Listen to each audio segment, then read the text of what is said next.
Hey guys, so I guess I'm gonna try a bike check. So I guess let's get started. First off, I got Colt bars. I don't know how high are they, but they're bars. Colt Vans grips in white, pretty good. The frame, it's a Colt frame. I don't know what to say about it. The frame's a frame, I guess. My hub, it's a Colt front hub, female axle. Brakes, I don't even know. My tire, it's a Fit FAF with a replacement spoke. I don't know if you can see it over here. Fork, it's a Colt.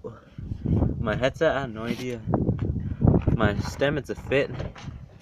My cranks are Colt. My pedals are Colt. They're good, I guess, but I don't know. Earlier, I wasn't quite that as fuck. My sprocket, it's a Shadow Conspiracy Scream.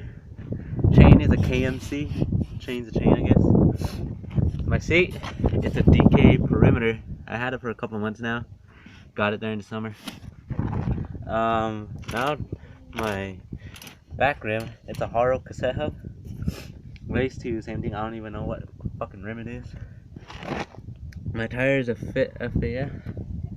And yeah, guess that's my bike check. And yeah.